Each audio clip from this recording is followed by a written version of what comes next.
آؤ انہیں آج ہم یاد کریں، یاد کرو قربانیوں کو، تب ملی تھی یہ آزادی۔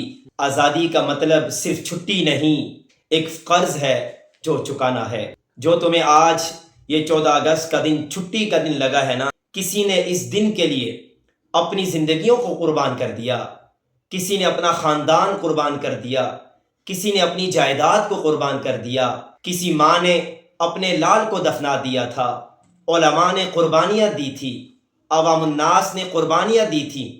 آج یہ مبارک وطن، یہ ارض دھرتی پاکستان آج مارز وجود میں آیا ہوا ہے۔ یہ آزادی صرف جھنڈے لگانے سے ہی نہیں بلکہ اس وطن کے ساتھ وفا کرنے میں ہے۔ یہ شہداء کے خون، علماء کی قربانیوں سے آج یہ قربانی کا صلہ آج ہم سب کو نصیب ہو رہا ہے۔ تحریک پاکستان صرف سیاسی نعرہ ہی نہیں بلکہ ایک ایمانی تحریک کی بنیاد ہے۔ کلمے کے نام پر اس بننے والے ملک کو کرپشن کے حوالے نہیں کرنا۔ منانے کا دن نہیں بلکہ آج کا دن کچھ کر دکھانے کا دن ہے۔ آزادی کا مطلب صرف فریڈم نہیں بلکہ آزادی کا مطلب ایک ذمہ دار شہری ہونے کا ہے۔